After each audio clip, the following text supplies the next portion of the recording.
A Volkswagen movimentou a semana com a primeira apresentação técnica do novo Nivus. O crossover teve diversos pontos divulgados, como o uso do motor 1.0 TSI de 128 CV ligado ao câmbio automático de 6 marchas e o comprimento superior ao do T-Cross, apesar do entre-eixos menor, vindo do Polo, o do T-Cross vem do sedã Virtus. E isso colocou numa posição que não era imaginada até então ao brigar com a turma de peso do segmento, como o Jeep Renegade e o Nissan Kicks, por exemplo. O VW Nivus será lançado em junho. O crossover traz desenho bem diferente do que estávamos acostumados a ver nos modelos da marca alemã, fugindo da sobriedade encontrada no T-Cross, Polo e Virtus, em especial no caimento estilo coupé do teto, algo que trouxe um toque de esportividade a ele.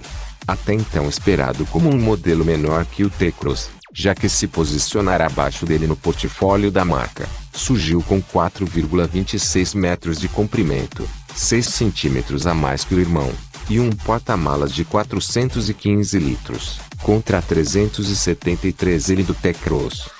As grades dianteiras pretas com molduras de mesma cor nas laterais, chamam atenção.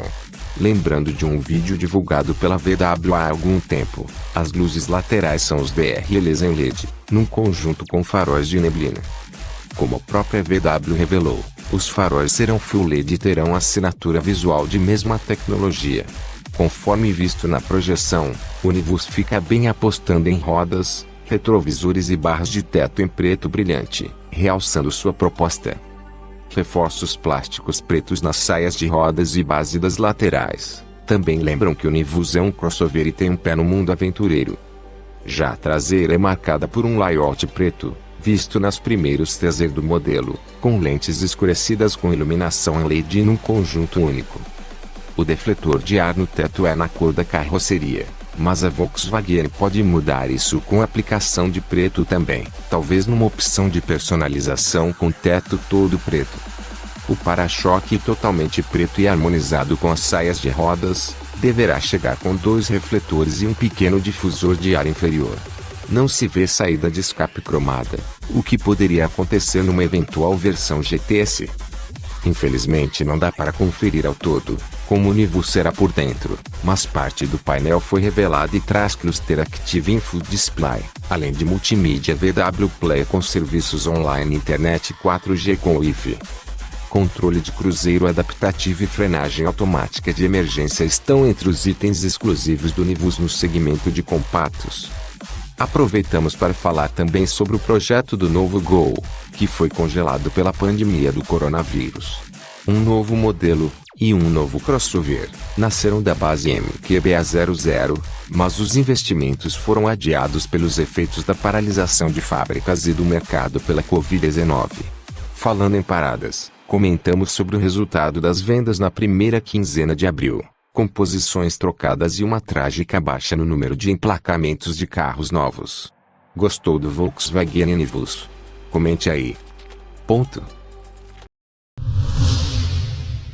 A Volkswagen anuncia um plano global para retomar a produção em todas as suas fábricas a partir de 20 de abril, começando pelos complexos Sucal, Alemanha, e Bratislava, Eslováquia, passando para Espanha, Estados Unidos, Portugal e Rússia no dia 27. Em maio será a vez de África do Sul, Argentina, México e, o mais importante para nós, Brasil.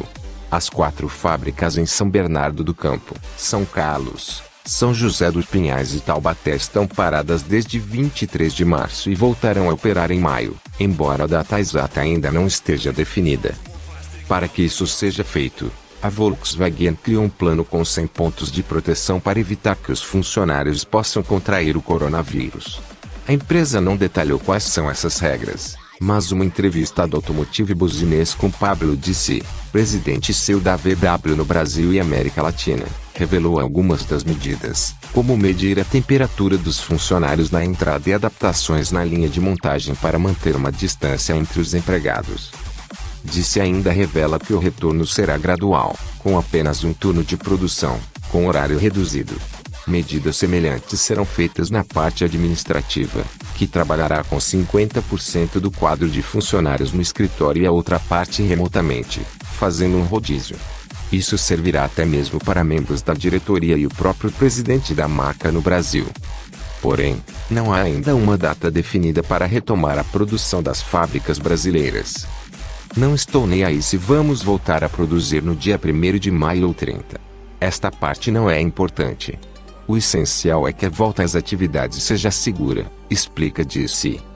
Além disso, a produção depende de fornecedores, sendo que alguns ainda não retornaram. Um dos motivos para a retomada gradual, além de arrumar a logística com os fornecedores e das normas de segurança das fábricas, é acompanhar a retomada da demanda e evitar que seja criado um estoque maior do que a demanda. O retorno global da produção seguirá a estratégia que foi usada na China desde que o país voltou a produzir. No momento, 32 das 33 fábricas no país já estão funcionando, com um aumento crescente da capacidade diária. A esperança da Volkswagen é que a operação chinesa não reportou novos casos de coronavírus entre seus funcionários. Porém, a fabricante não descarta qualquer mudança nos planos caso a situação mude, inclusive no Brasil. A paralisação da produção forçou a Volkswagen a congelar seu novo ciclo de investimento, que daria origem ao sucessor do Gol, a picape Tarok mais produtos. Segundo Disse, o custo para manter a empresa durante a quarentena é o mesmo de um investimento de 3 ou 4 anos e que, no momento, é mais importante garantir a sobrevivência não só da VW, como de toda a cadeia de fornecedores. Ponto.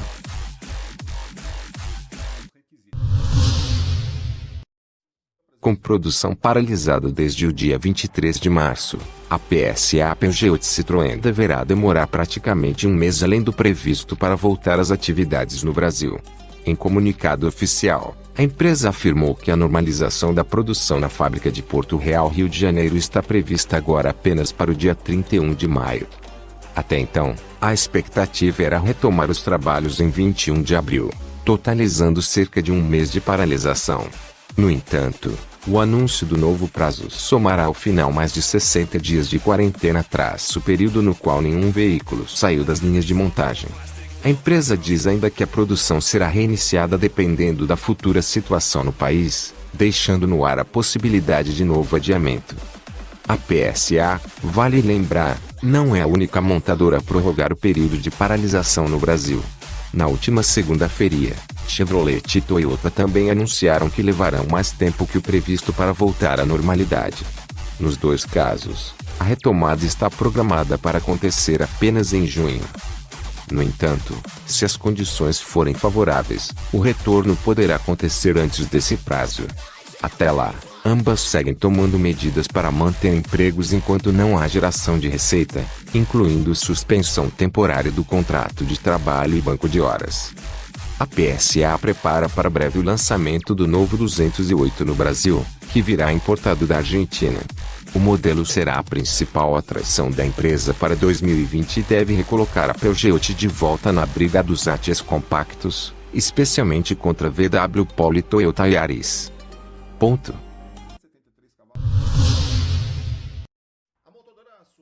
Com 13.216 casos registrados de coronavírus e 1.400 mortes, a Suécia acredita que mantém a pandemia sob controle no país. Seguindo este posicionamento e com acordo dos sindicatos locais, a Volvo tomou a decisão de reabrir a fábrica em Torslanda, Suécia.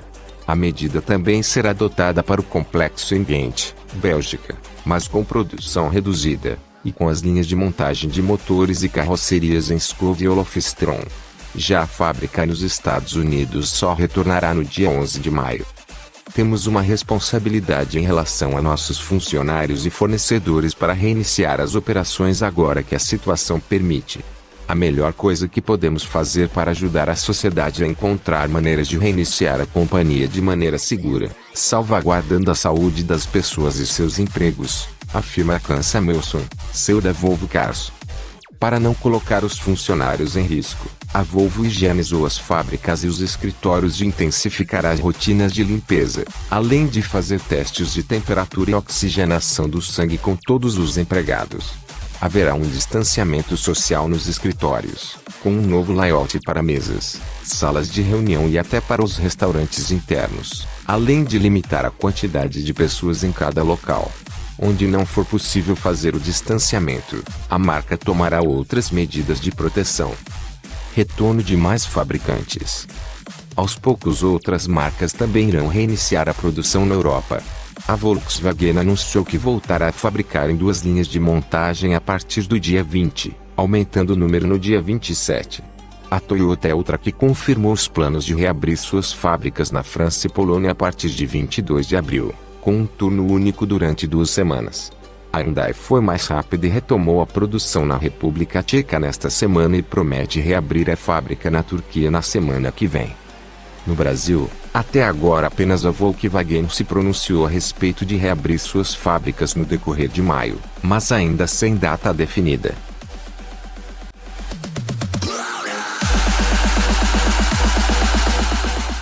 Obrigado pela sua audiência e até o próximo vídeo e fiquem em casa. Evite ao máximo sair de sua casa. Evite o contato físico com outras pessoas. Higienize suas mãos e evite encostar as mãos no rosto.